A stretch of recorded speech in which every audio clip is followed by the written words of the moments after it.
할렐루야. 우리 옆보가 인사합시다. 하나님 우리와 함께 하십니다. 시작. 하나님 우리와 함께 하십니다. 한 번 더 인사할까요? 당신의 얼굴을 보니 하나님의 얼굴을 보는 것 같습니다. 시작. 당신의 얼굴을 보니 하나님의 얼굴을 보는 것 같습니다. 오늘은 좀 먼데요. 온라인으로 예배 드리는 분도 하나님의 이름으로 축복합니다. 다 저를 주목해 주시기 바랍니다. 종교개혁자 칼빈이 그에 져서 기독교 강요 9장에서 이런 말을 적어놓고 있습니다. 소개합니다. 성경을 떠나 직접 계시로 비약하는 광신자들은 경건의 모든 원리를 파괴한다. 우리가 깊이 새겨야 할 말이 아닐까 싶습니다. 실제로 사이비 종교를 보면 처음에는 논리적으로 접근하여 현혹합니다. 굉장히 논리적이에요. 성경을 푸는 것도. 하지만 반드시 그 중간 어디쯤에서는요, 상식의 범주를 벗어난 논리의 비약을 해버립니다. 예를 들어 신천지 같은 경우 요한계시록 1장 7절에 우리 재림의 주께서 구름 타고 오신다는 말씀이 있잖아요. 그 말씀을 가지고 재림의 주를 설명할 때 이 구름 타고 오신다 때 이 구름이 바로 이만희 교주라고 논리의 비약을 해버립니다. 어떤 이유도 없어요. 그냥 이 구름은 이만희 교주야. 그래서 이만희 교주가 재림주야 라고 논리의 비약, 상식을 벗어난 논리의 비약을 해버리지요. 비약이 뭡니까 여러분? 비약이란 말이나 생각 따위가 일정한 단계나 순서를 따르지 않고 건너뛰는 걸 말합니다. 건너뛰는 거. 그래서 영어로는요, 점프가 비약입니다. 그렇게 우리는 항상 성경이라는 단계 혹은 계단을 밟고 하나님의 계시로 나아가야 합니다. 제가 금요철학 때 기도해 주는 것도요, 그냥 해주는 게 아닙니다. 하나님이 주신 말씀을 풀어서 기도해 주는 거예요. 성도들에게 하나님이 주신 말씀이 있거든요. 그 말씀을 쉽게 풀어서 기도해 주는 겁니다. 항상 우리는 성경이라는 계단 단계를 밟아야 하는 거예요. 그래야 한쪽으로 치우치지 않는 생활을 할 수가 있습니다. 그런데 여기에 우리가 간과해서는 안 되는 중요한 문제가 있지요. 무엇입니까? 사실 기독교 신앙에는 반드시 비약이 있어야 한다는 겁니다. 왜입니까? 기독교 신앙의 핵심 본질이 비약에 있기 때문이에요. 예수님께서 하나님 나라를 비유로 설명하시면서 겨자나무 비유를 하셨지요. 풀과인 겨자씨를, 아주 작은 겨자씨를 심었는데 나중에 자라 겨자나무가 됩니다. 공중의 모든 새들이 그 가지에 깃들만큼 컸다고 말합니다. 이때 겨자씨는 양적인 비약을 한 겁니다. 가장 작은 씨가 많은 새들이 깃들만큼 큰 나무가 됐으니 양적인 비약이지요. 그런데 양적인 비약만이 아니라 사실 질적으로도 비약했죠. 왜요? 풀과가 목과 나무과가 됐으니까. 하나님 나라는요, 양적 비약, 질적 비약이 있다는 겁니다. 그게 본질 특성이라는 거예요. 그런데 이런 비약은 단지 예수님의 하나님 나라 비유에서만 나타나는 것이 아닙니다. 예수님의 사도들의 면면에서도 보입니다. 갈릴리 요천의 가난한 어부 베드로에서 대사도 베드로의 변화를 뭐라 설명할 수 있겠습니까? 비약입니다. 교회를 핍박하던 죄인의 개수 바울이 대사도 바울로 변화된 것도 뭐라 설명할 수 있겠습니까? 비약으로밖에 설명할 수 없습니다. 비약입니다. 또 하루에 3,000명, 5,000명씩 전도되던 초대교회의 모습을 뭐라 설명할 수 있습니까? 이것도 비약이 아닐 수 없지요. 결정적으로 예수님 자체가 비약이십니다. 아무도 주목하지 않고 도리어 무시하고 조롱하던 나사렛의 목수라는 평범한 삶의 자리에서 이스라엘이 그토록 고대하던 메시아로 자신을 드러내시고 새로운 은혜의 시대를 열어내셨습니다. 엄청난 비약을 이루신 분입니다. 또 그런 예수의 말씀과 행동에는요, 기존의 유대교 종교 지도자들이 답습하고 있던 전통적인 종교에서는 볼 수 없는 파격적인 비약이 담겨져 있음을 보게 됩니다. 6대 반대의 명제로 잘 알려진 마태복음 5장에 옛사람에게 말한 바 너희가 들었으나 나는 너희에게 이르노니 라는 말씀을 보면요, 파격적인 비약의 내용이 아닐 수 없어요. 생각해 보세요. 평범한 우리가 어떻게 원수를 사랑합니까? 나를 박해한 자를 위해 어떻게 기도할 수 있습니까? 이런 명령을 주신 것은요, 우리가 비약하라는 거예요. 우리가 놀라운 비약을 한 존재가 될 때만 이 명령을 수행할 수 있다는 것을 전제하고 있습니다. 비약을 전제로 하신 명령인 거예요. 평범한 우리는 절대 이룰 수 없기 때문에 비약을 전제로 이 명령을 하시는 겁니다. 또 먼저 죄를 용서해 주시고 난 다음에 죄를 용서해 주셨다는 증거로 병자를 고치신 마가복음 2장의 중풍병자 치유 사건도 보면요, 놀라운 비약을 담고 있어서 유대 종교 지도자들을 발칵 뒤집어 놓으셨음을 봅니다. 왜입니까? 나사렛 출신 목수 예수가 죄를 용서하는 그리스도라는 비약이 담긴 치유 기적이기 때문입니다. 그리스도 하나님만이 죄를 용서할 수 있는데 나사렛 출신 목수가 죄를 용서한 능력을 보여줬잖아요. 내 죄가 사함 받았다. 그리고 그 선포의 증거로 중병을 고치셨잖아요. 비약이 담긴 치유 기적이 아닐 수 없어요. 그렇기에 함석헌 옹 같은 분은요, 예수는 비약이다라고 말했던 것을 보게 됩니다. 예수가 비약이라는 거예요. 맞아요. 예수 자체가 비약입니다. 여기에 오늘날의 한국교회와 성도들의 연약함이 있습니다. 교회와 성도에게 비약이 있어야 세상이 교회와 성도를 보고 놀랍니다. 비약을 보면 놀라게 돼 있거든요. 놀랍니다. 그리고 하나님께 영광을 돌리고 하나님을 믿거나 아니면 도리어 적대하고 무시합니다. 예수께 그랬던 것처럼 예수님께서 비약 자체를 보이시니까 믿는 자들이 생기는 반면에 적대하거나 무시한 자들이 생기지 않습니까? 모른 척하는 사람이 생기지 않습니까? 그런데 작금의 한국교회 성도에게는요, 교회에게는요, 비약의 모습이 없어요.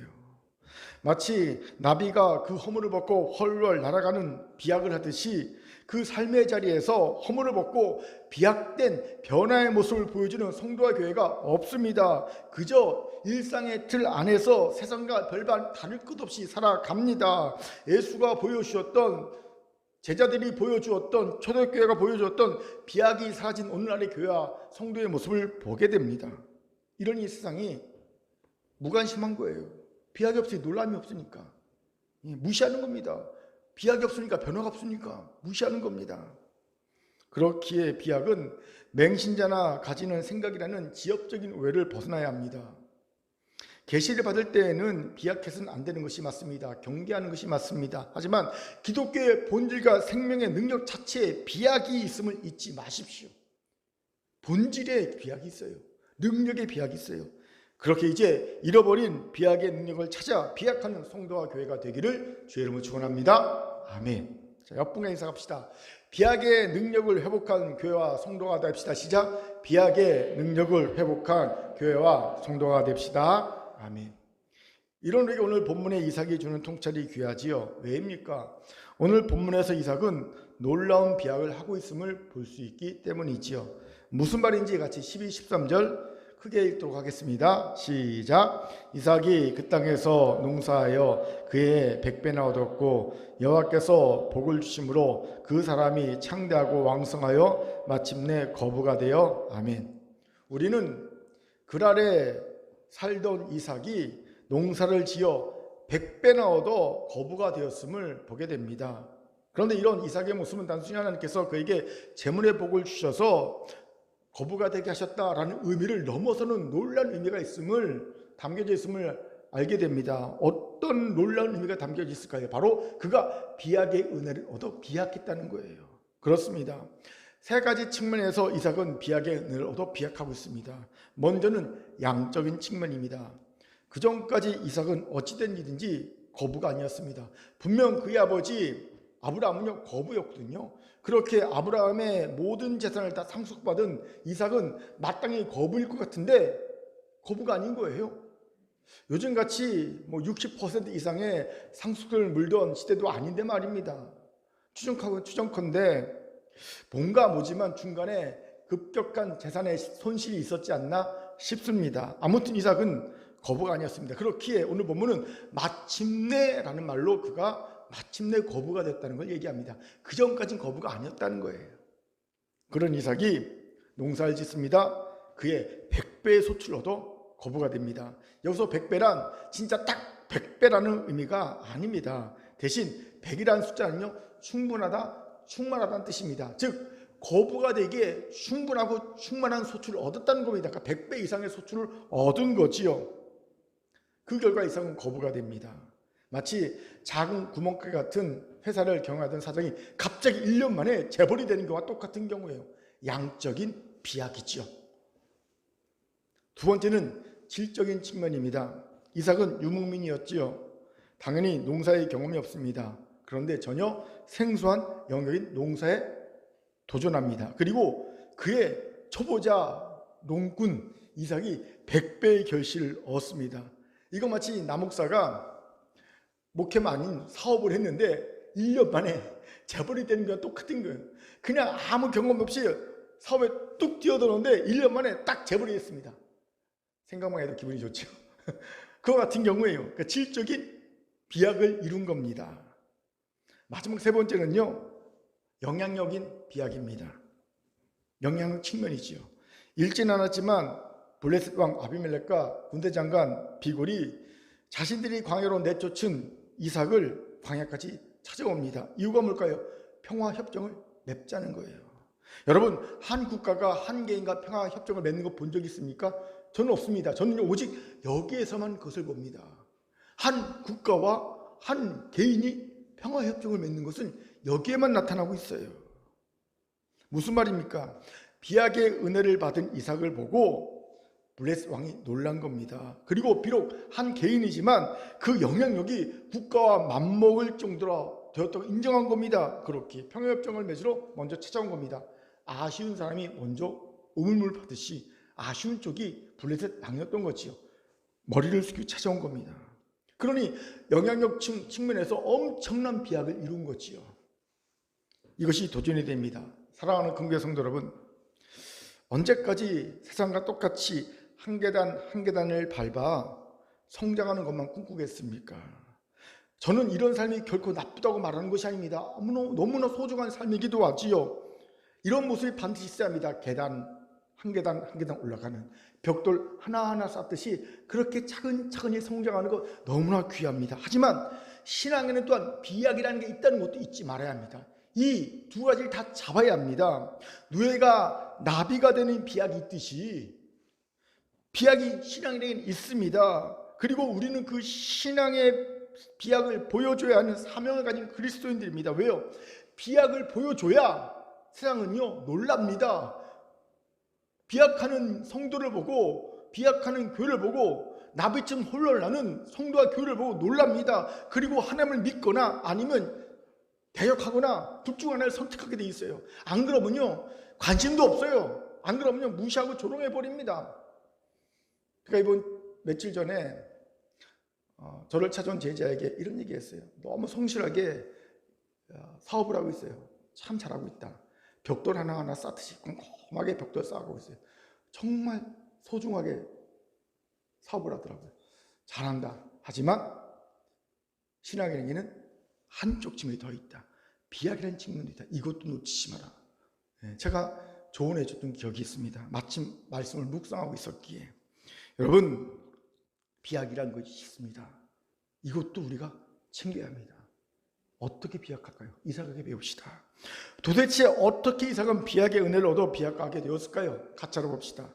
먼저 이삭이 비약의 은혜를 누릴 수 있게 된 이유로는요, 그가 오랜 죄악에서 벗어났기 때문이라는 겁니다. 우리 9절을 힘있게 읽겠습니다. 9절 같이 읽지요. 시작. 이에 아비멜렉이 이삭을 불러 이르되 그가 분명히 내 아내건을 어찌 내 누이라 하였느냐. 이삭이 그에게 대답하되 내 생각에 그로 말미암아 내가 죽게 될까 두려워하였음이로라. 아멘. 이삭은 블레셋 땅에 오래 거했죠. 그런데 그 거하는 기간 동안에 그는 아비 아브라함의 과오를 그대로 답습합니다. 아내 리브가를 누이라고 속인 거지요. 그런데 하나님의 은혜로, 이게 은혜예요. 거짓이 듣는 겁니다. 우연히 블레셋 왕 아비멜렉이 자기 집 창가에서 이렇게 빛을 보는데 이삭의 집 안방에 보였을 거예요. 근데 그 안방에서 이삭과 리브가가 애정 행각을 벌이는 것을 보게 된 겁니다.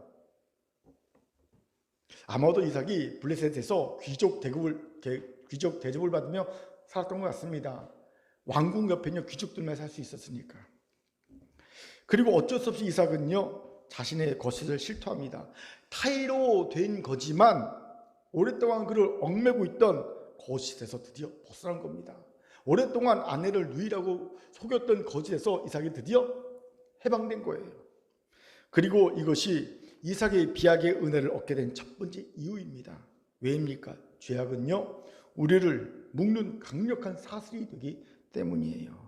그렇게 죄악의 사슬에 묶여있는 이는요 결코 비약할 수 없습니다. 은혜를 주셔도 기회를 주셔도 비약할 수 없습니다. 여러분, 아무리 창공을 헐렁하는 독수리라도요 철사줄로 꽁꽁 묶어 놔 보십시오. 날 수 있나? 못 납니다. 이 죄악이 바로 철사줄과 같아요. 못 나게 합니다. 비약하지 못하게 합니다. 이삭도 보십시오. 그는 오랫동안 블레셋 땅에 거주했습니다. 그런데 오랜 시간 동안 농사 지을 엄두도 내지 못했습니다. 하지만 죄악에서 벗어나자마자 이삭은 농사를 짓습니다. 이것이 우연일까요? 아닙니다. 이것이 바로 죄악의 힘입니다. 이삭은 오랫동안 묵고 있던 블레셋 땅에서 농사를 봤을 겁니다. 야, 저게 놀랍다, 굉장한 경제력을 갖고 있는 행위구나 알았을 겁니다. 그런데 감히 도전할 엄두를 못 냅니다. 왜요? 죄악이란 사슬이 그를 묶고 있으니까. 그러다가 죄악에서 벗어납니다. 그리고 바로 농사라는 기회를 찾고 비약을 이뤄낸 겁니다.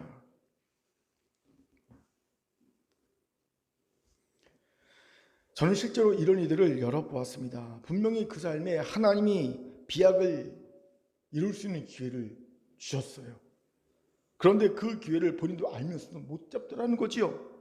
왜일까를 봤더니 그 삶을 묶고 있는 강력한 사슬, 죄악의 사슬이 있는 거예요.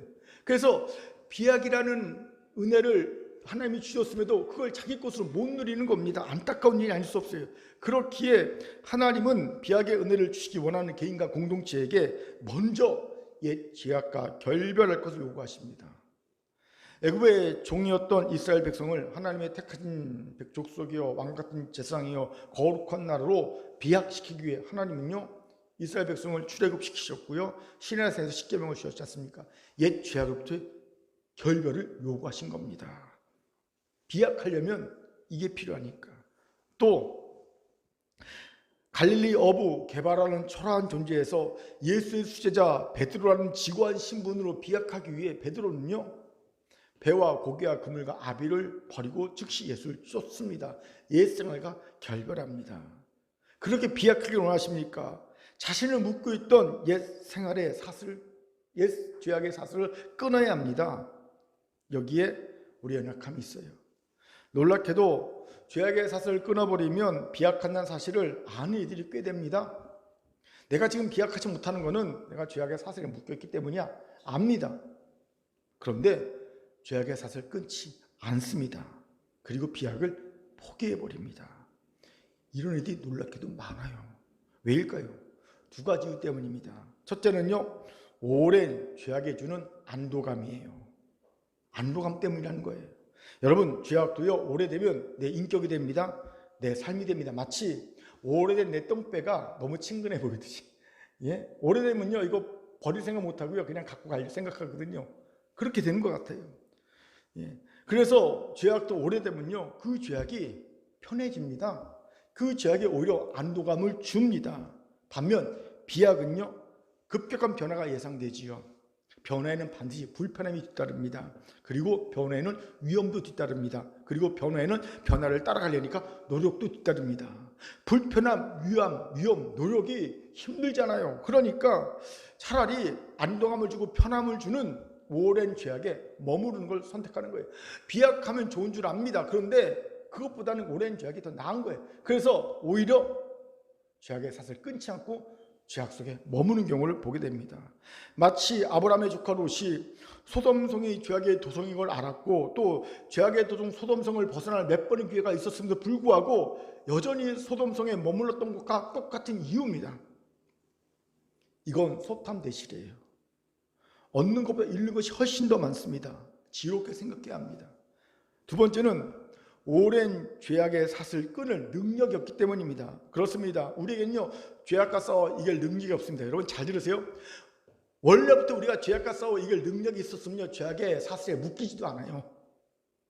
우리가 죄악의 사슬에 묶였다는 그 자체는요, 우리는 죄악과 싸워 이길 능력이 없다는 것을 반증하는 겁니다. 죄악과 싸워 이길 능력 때문에 묶인 거예요.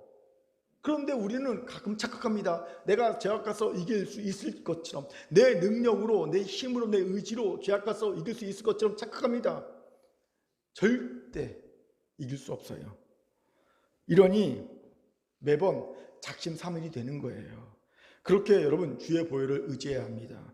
주의 보혈에 힘이 있습니다. 아멘.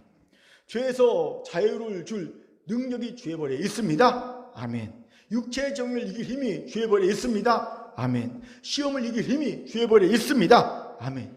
이 보혈을 의지하여 죄악과 싸워야 합니다. 어떻게 싸우냐면요, 주의 보혈이 이미 내 안에 있는 모든 죄의 소욕을 다 씻어버렸다 선포하는 겁니다. 예수의 보혈이 내 안에 있는 모든 죄의 소욕, 죄를 막 짓고 싶은 그 마음, 욕망을 이미 다 깨끗이 씻어버리셨다 선포하는 겁니다. 또 이 주의 보혈이 이미 나를 묶고 있는 모든 죄악의 살을 끊어버렸다 선포하는 겁니다. 믿음의 선포입니다. 우리는요, 혈과 육으로 싸우는 게 아니라 믿음의 선포로 싸우는 겁니다. 우리는요, 예수의 보혈이 주는 은혜를 믿는 믿음으로 이 죄악과 싸워 이기게 합니다. 아멘. 그래요. 이 주께서 이루신 그 놀라운 은혜를 믿는 믿음의 선포를 가지고 죄악과 싸우는 거예요.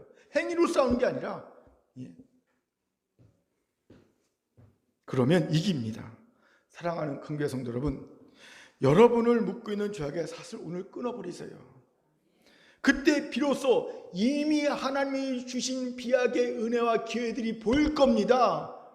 그리고 그것을 잡을 믿음도 용기도 생길 겁니다. 비약하게 되는 거예요. 저는 우리 큰교회에게도 이 말씀이 적용됨을 봅니다. 이미 하나님은 우리 큰교회에게 비약할 은혜와 기회도 주셨어요. 저는 기도하면서 저번 주도 얘기했듯이 마을 방송국이라는 이 송정 지역에서 마을 방송국이라는 아이템이 하나님이 우리에게 주신 비약의 은혜와 기회라는 생각을 하게 되었어요. 그런데 우리가 그 오랜 죄악이 있잖아요.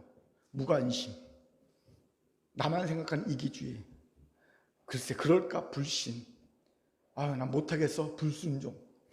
이 오랜 죄악을 끊지 못한다면 이 비약의 은혜와 기회는요, 우리와 아무 상관이 없을 겁니다. 오랫동안 블레셋 땅에서 블레셋 사람들이 농사를 지으면서 풍성하게 사는 걸 보면서도 감히 농사질 엄두를 못 내고 있었던 이삭처럼 우리는 그냥 그렇게 계속 엄두를 못 내고 남들은 비약하는 걸 보면서 부러워만 할 겁니다. 우리가 오랜 죄악을 끊지 못한다면.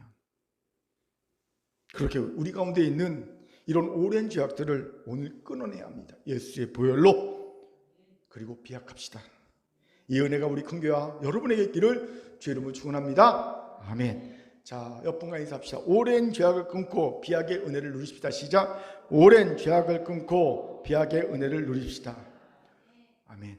두 번째로 이삭은요, 생소한 일에도 도전할 수 있는 마음, 믿음, 용기를 가졌기 때문에 하는 거예요. 이미 말했듯이 유목민인 이삭에게 농사는 생경한 일이었을 겁니다. 그런데 그 생경한 일에 이삭은 도전을 하죠. 그리고 비약을 이뤄냅니다. 이것도 주목합시다. 비약을 이룬 이들에게서 보게 되는 공통점이 바로 이겁니다. 그들은 도전하는 것을 즐겨했다는 거예요.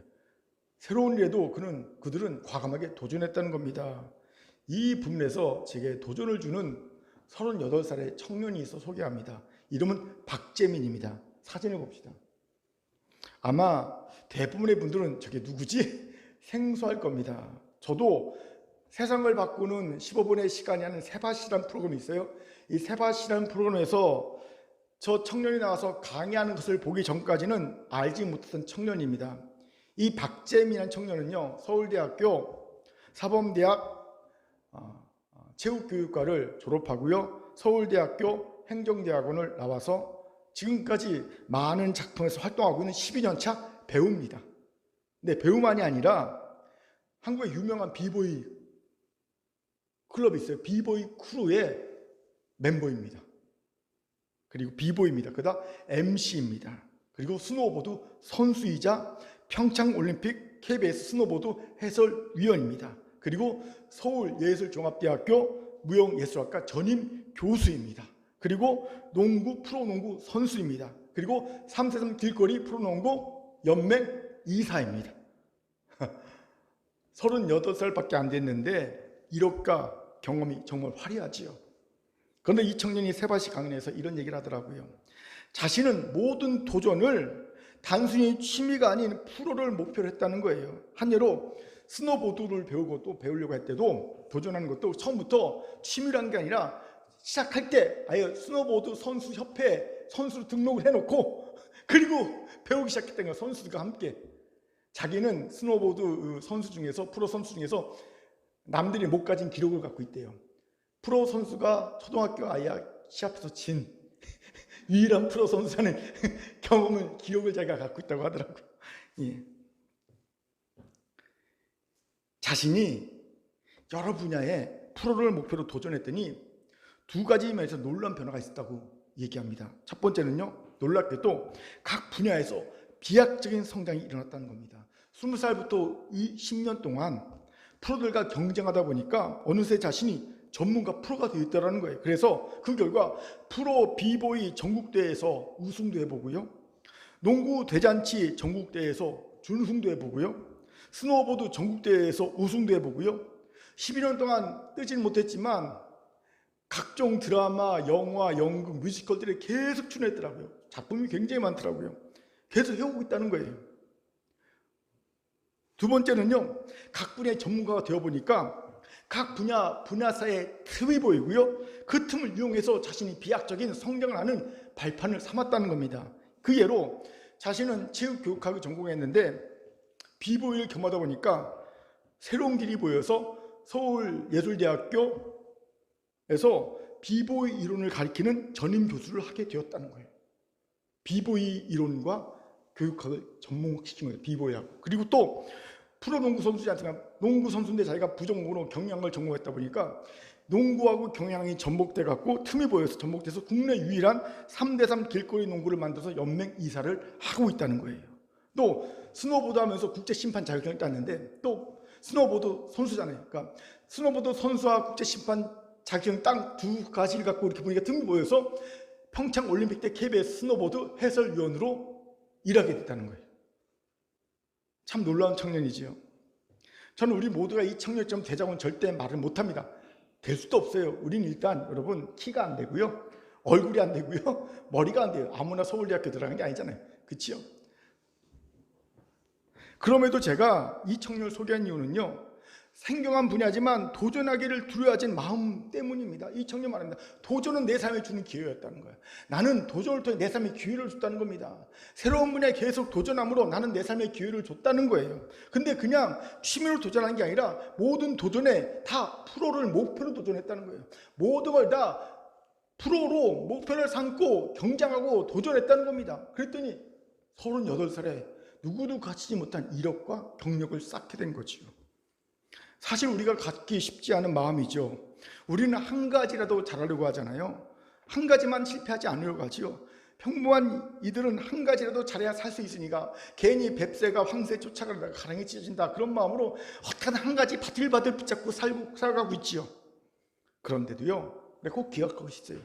인생에서 한 번일지라도 비약을 위해 생경한 분에 도전할 기회가 주어진다는 거예요. 살다 보면요, 생경한 부분에 도전할 기회가 한 번은 주어지게 돼 있어요. 그런데 우리는 그때마저도 주저한다는 거예요. 하나님이 비약의 은혜를 주신 그 기회마저도 우리는 주저하고 놓쳐버린다는 거지요. 왜요? 지금 현재 쥐고 있는 그 알량한 작은 성취 그거 잃어버릴까 봐, 지금까지 갖고 있는 그 알량한 그 성취 잃어버릴까 봐 바들바들 떨면서 하나님이 주신 비약의 은혜가 있는데 기회가 있는데 그걸 놓쳐버린다는 겁니다. 이 부분에서 제게 중요한 교훈을 줬던 CCC 김중원 목사님의 이야기가 있어요. 김중원 목사님이 평소에 다니시던 골목에 구두순하는 할아버지가 계셨대요. 그분은 평생 다른 직업을 가진 적이 없이 오직 이 구두수만 해오신 분이었습니다. 어느 곳에든지 구두 괴짝이 있잖아요. 수동 괴짝. 딱 괴짝을 딱 놓으면 그것으로 그럭저럭 먹고 살만 했으니까 별 볼 일 없어도 별 불만 없이 그냥 그 일을 하면서 평생 지내신 분이었어요.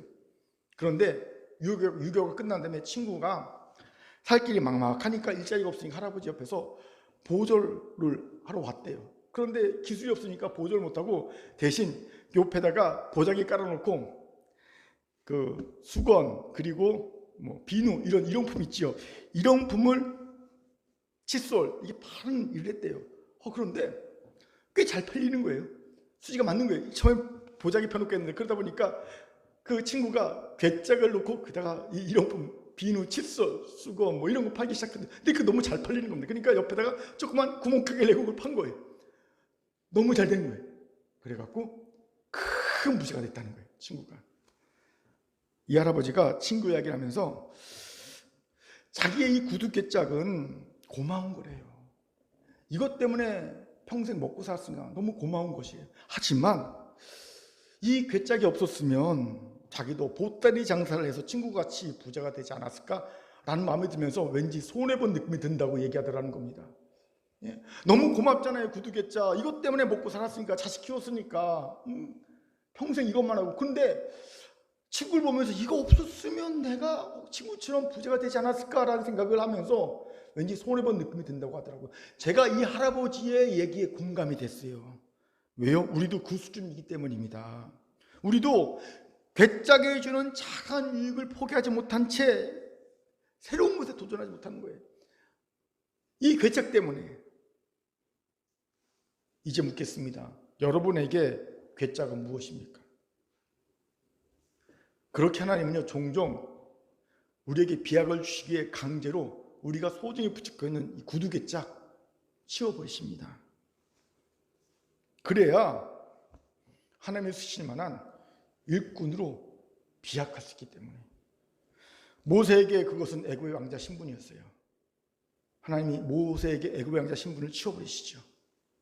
사도 바울에게는요 최고의 학벌과 그가 갖고 종교 경력이었습니다. 하나님 그 괴짝 치워버리십니다. 그리고 둘을 위대한 하나님의 일꾼으로 비약시키시지 않습니까? 이 말씀을 묵상하면서 저는 우리가 안 치우면 하나님이 치우실 큰 교회의 괴짝이 무엇일까를 고민하고 생각해 보았어요. 여러 가지가 나왔어요. 여러 가지가. 어쩌면 이런 생각이 들더라고요. 우리 주일 대배는 이러해야 한다는 형식이 있잖아요. 이것도 어쩌면 이 고정관념도 괴짝일 수 있겠다라는 생각이 문득 들더라고요. 힐송 처치처럼 찬양 예배를 드려봐 뭐 그런 생각 들면서 어쩜 이게 괴짝일 수 있겠다. 문득 그런 고민과 기도가 생기더라는 거죠. 사랑하는 큰교회 성도 여러분, 우리에게 하나님이 주신 비약의 기회인 줄 알면서도 도전하지 못하게 하는 괴짝은 무엇입니까? 이제 그 괴짝을 버리고 생경한 크게 한번 도전해 봅시다. 그것도 전문적으로 적당히 말고 취미생활 말고 전문적으로 프로로 경작하고 한번 도전해 봅시다. 놀라운 비약이 우리에게 주어질 줄 믿으시기 바랍니다. 아멘. 자, 옆봉에 이렇게 인사합시다. 괴짝을 버리고 생경한 이에도 도전할 수 있어야 합니다. 시작. 괴짝을 버리고 생경한 이에도 도전할 수 있어야 합니다. 아멘. 세 번째로 이삭이 놀라운 비약을 할 수 있었던 이유로는요, 주신 은혜도 누리지 않고 포기할 수 있었기 때문임을 봅니다. 우리 16절 같이 읽겠습니다. 같이 읽죠. 시작. 아비멜렉이 이삭에게 이르되 내가 우리보다 크게 강성한즉 우리를 떠나라. 아멘. 본문에서 우리는 억울한 일을 당하고 있는 이삭을 봅니다. 그가 갑자기 비약을 이루자 그래서 거부가 되자 블레셋 사람들이 시기를 하지요. 그리고 그 땅에서 이삭을 내쫓았기 때문이죠. 그것도 그냥 내쫓은 게 아닙니다. 아비 아브라함이 팠던 우물을 다 메운 다음에 내쫓습니다. 여러분, 우물을 메운다는 것은요, 더 이상 그 땅에 살 수 없게끔 만드는 거예요. 물이 있어야 농사 짓죠. 물이 있어야 양소, 낙타 먹여서 키우지요. 근데 우물을 막아버린 것은요, 못 살게 하는 겁니다. 떠나라는 거지요. 이 얼마나 억울한 일입니까? 오랫동안 침체되어 있었어요. 블레셋 땅에 오래 거했지만 그냥 죄악의 사슬에 묶여서 아무것도 못하고 그냥 그렇게 침체되어 있어. 그러다가 비로소 죄악의 사슬을 끊고 비약의 은혜를 이뤘습니다. 양적 질적 비약을 했습니다. 이제는 뭐 하면 됩니까? 그 은혜를, 비약한 은혜를 누리고 편하게 살면 됩니다. 이제는 고생 끝, 행복 시작 아닙니까? 그렇죠? 그런데 이제 모든 걸 다 빼앗깁니다. 다시 원점부터 시작해야 합니다. 이게 무슨 마른 날개 날벼락입니까? 다시 시작해야 되니까 광야생활 다시 해야 되는 거예요. 얼마나 억울하겠습니까? 저 같으면 몸져 눕진 않았겠지만 결사항전의 태세를 갖고 절대 못 벗어나 차라리 나를 밟고 가 뭐 이러면서 버텼을 것 같습니다. 그런데 놀랍게도 이삭은요 아주 순순히 다 포기하고 광야로 나갑니다. 여기서 주목해야 할 것이 있어요. 우리 같이 창세기 26장 10절 읽겠습니다. 같이 읽지요? 시작. 이삭이 그곳을 떠나 그랄 골짜기에 장막을 치고 거기 거류하며. 17절에서 떠나라는 동사에 주목해 봅시다. 히브리어로 이 동사는요, 단순 능동태입니다. 무슨 말이냐면 억지로 끌려서 떠난 게 아니라 자기가 자발적으로 스스로 능동적으로 떠났다는 겁니다. 알아서. 그리고 미완료입니다. 미완료는요, 동작이 완료되지 않은 겁니다. 이걸 통해 유추할 수 있는 것이 있어요. 이삭이 급히 목적도 정해놓지 않고 급히 떠났다는 거예요. 그러니까 미완료형을 쓰는 거예요. 아직 그가 목적지에 도착하지 않았다. 그가 원하는 목적지에 도착하지 않았기 때문에 미완료를 쓰는 겁니다. 그는 무슨 일인지 후다닥 급히 불의 땅을 떠난 거예요. 이것이 놀랍습니다. 우리 같으면 떠날 때 떠나더라도 버틸 때까지 다 버티다가 막판에 협상해 갖고요, 얻을 수 있는 최대의 이익을 얻고 난 다음에 떠날 것 같습니다. 안 그래요? 억울하니까. 그런데 이삭은 너무나 쉽게 순순히 다 포기합니다. 비약을 통해 자기 얻은 거 다 포기합니다. 그 농사 지은 그 논밭 너무 억울하지 않습니까? 그렇죠? 이제 거기서 매년 엄청난 소출을 잃을 때 그거 다 포기하고 그냥 떠나는 거예요. 그런데 이런 이삭의 포기는 이번 한 번만이 아니죠. 광야로 갔습니다. 그리고 아버지 아브라함이 팠던 우물을 팠습니다. 근데 우물 팔 때마다 블레셋 사람들이 쫓아와서 11국 뺐죠. 근데 이삭은요, 그때도 한 번 저항하지 않고 다 양보하고 포기하고 떠납니다. 두 번이나 광야에서 생명 같은 우물이 있지 않습니까? 광야에서 우물은요, 생명수 아닌가. 근데 그걸 두 번이나 뺏기고 양보하고 그냥 편안하게 떠납니다. 그런데 참 바보 같은 이삭의 모습인데 여기에 놀라운 반전이 숨겨져 있어요. 바보 같은 이삭에게 세 번째 비약이 일어난 거죠. 이미 말한 영향력의 비약입니다. 이전까지 이삭에게는요, 양적 비약, 질적 비약, 이 두 가지 비약만 있었습니다. 그런데 바보같이 자신에게 주신 은혜, 정당한 자기 것을 양보하고 포기한 상바보 이삭에게 영향력의 비약이 주어지는 거예요. 갑자기. 그러니까 블레셋 왕과 군대 장관 비굴이 머리를 숙이고 평화협정 맺자고 쫓아온 것 아니겠습니까? 그만큼 영향력이 커졌다는 거죠. 이것을 주목합시다. 첫 번째, 두 번째 대지에 살핀 비약을 위해 잘못된 습관과 죄악을 벗어버리는 것, 생경한 일에도 도전하고 할 수 있는 용기를, 믿음을 가지는 것, 이건 세상의 지혜자들도 깨달을 수 있는 거고요, 심지어 따라도 할 수 있는 겁니다. 하지만 이 세 번째는 하나님의 사람이 아니면 도저히 깨달아 알 수도 없고요, 더구나 따라 할 수 없습니다. 왜요? 바보들은 상보가 없기 때문입니다. 세상의 지혜는요, 이해하지 못합니다. 왜 내 것을, 정당한 내 것을, 내가 노력해서 얻은 것을 왜 내가 아무 이유 없이 빼앗겨? 왜 양보해야 돼? 포기해야 돼? 왜 이게 지혜야? 세상의 지혜는 이걸 지혜라고 말하지 않아요. 이거는 바보도 상보입니다. 멍청입니다. 그치요? 그러니까 이거를 깨달을 수도 없고 이걸 따라할 수도 없습니다. 하지만 우리 그리스도는요, 하나님의 사람은요, 비록 우리가 따라할 수는 없어요. 믿음이 없어 따라할 수 없을지라도 왜 이것이 지혜인지를 이해할 수 있어요. 깨달을 수 있어요. 왜입니까? 먼저 그의 나라와 그의 일을 구하는 자에게 하나님이 나머지 모든 것을 더하신다는 것을 알기 때문입니다. 그렇습니다. 이삭은 바보라서 또 블레셋 사람이 무서워서 포기하고 양보하고 떠난 것이 아닙니다. 허겁지겁 급하게 목적지도 정해놓지도 않고 후다닥 떠난 것이 아닙니다. 이미 비약을 이룬 이삭에게서 우리는 블레셋과 맞설 힘이 있음을 발견하게 됩니다. 16절에서 아비멜렉이 무엇이라 말합니까? 내가 우리보다 강성한즉, 그것도 크게, 내가 우리보다 크게 강성하지. 여기서 강성했다는 것은 부자란 뿐만이 아닙니다. 우리와 맞설 힘이 있다는 거예요. 그래서 두렵다는 거예요. 너는 우리와 맞설 힘이, 그것도 크게 강성해. 우리를 두렵게 할 적과 우리가 같이 사는 게 너무 부담스러워. 좀 떠나줘. 부탁한 거거든요. 즉 이삭은요, 맘만 먹었으면 자기가 원했던, 자기가 얻었던 모든 그 비약의 은혜 누리고 지킬 수 있는 힘이 있었어요. 빼앗기다 할 힘이 있었어요. 그런데 이삭은요, 그걸 포기한 겁니다. 두려워서 포기한 게 아니라 포기한 겁니다. 그냥. 왜요? 한 가지 이유가 남습니다. 하나님의 나라 그의 일을 위해 그리했다는 겁니다. 화평의 사람 이삭이 하나님을 위해 다툼이 아닌 화평을 선택하고 하나님은 그런 이삭에게 영향력의 비약을 더하셨다는 거예요. 이것에 주목합시다. 세상은 알 수도 없고 따라할 수도 없는 비약의 최종 비결은요, 이겁니다. 먼저 그의 나라 그 일을 구하는 겁니다. 이를 왜? 먼저 그의 나라 그 일을 위해 정당한 내 것, 내 은혜, 내 소중한 것이라 하더라도 과감하게 양보하고 포기할 수 있는 믿음입니다. 여기에 양적, 질적 비약을 이룬 분들은 가끔 볼 수 있지만 세 번째 비약, 영향력의 비약까지 이룬 분들은 거의 보지 못한 이유를 보게 됩니다. 이게 안 되는 거예요. 먼저 그의 나라 그 일을 위해 자기의 것, 내게 준 은혜, 이거 포기 못하는 겁니다. 양보 못하는 겁니다. 한국교회 딱 그런 경우가 아닙니까? 한국교회는요, 세계교회 역사에서 위례를 찾을 수 없을 만큼 비약적 성장을 했죠. 양적, 질적 성장 다 했습니다. 양적 성장은요, 이미 설명하지 않아도 다 할 만큼 엄청난 그 외적인 성장이 있었죠. 질적 성장도 있었습니다. 여러분, 한국교회는요, 세계에서 선교사 파송 2위의 교회입니다. 미국 다음으로. 엄청난 질적 성장이죠. 그리고 신학적 발전은요, 이제 한국에서 공부해도 충분히 됩니다. 굳이 박사 받으려고 외국에 안 가도 될 만큼 신학적 그 발전과 깊이가 깊어졌어요. 성도들 열심 타이충을 불허하죠.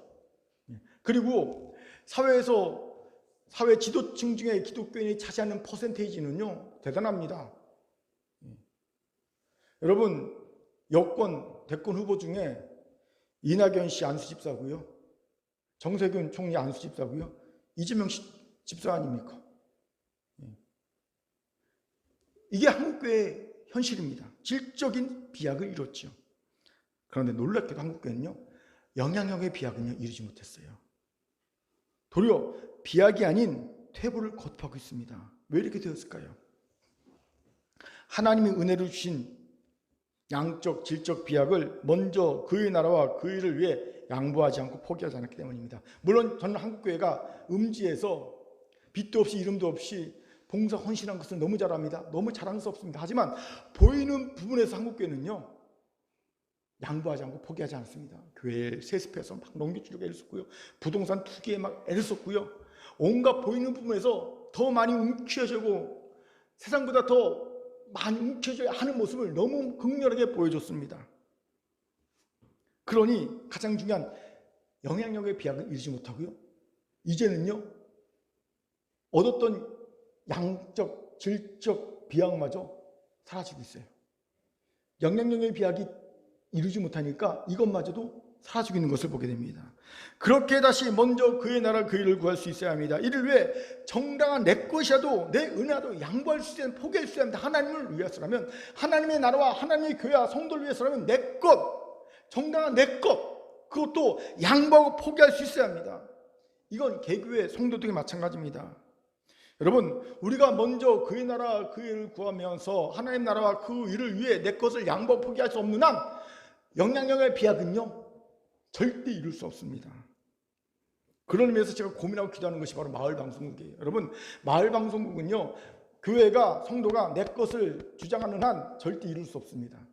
교회가, 성도가 내 것을 포기하고 섬기고 지역을 섬기고 애쓰려고 노력할 때 비로소 얻을 수 있는 것이 마을방송국이고요, 그때 하나님이 주시는 비약이 영향력의 비약입니다. 교회 개척 14년 동안 매일같이 하는 기도가 뭡니까? 있을 만한 교회, 있어야 되는 교회, 칭찬받는 게 인정받는 교회, 이게 다 영향력 있는 교회거든요. 큰 믿음, 큰 소망, 큰 사랑, 큰 영향력. 우리 교회 표 아시잖아요. 큰 믿음, 큰 소망, 큰 사랑 가진 이유가 뭡니까? 마지막에 큰 영향력을 가지려는 거예요. 이 영향력. 근데 이 영향력의 그 비약은요, 그냥 우리가 큰 교회가 되는 게 아니에요. 영적, 질적 비약을 이루고 되는 게 아닙니다. 그 영적, 양적, 질적 비약을 하나님 나라 그 일을 위해 과감히 포기하고 양보할 수 있을 때, 지역을 위해 섬길 수 있을 때, 내놓을 수 있을 때, 그때 비로소 주시는 거죠.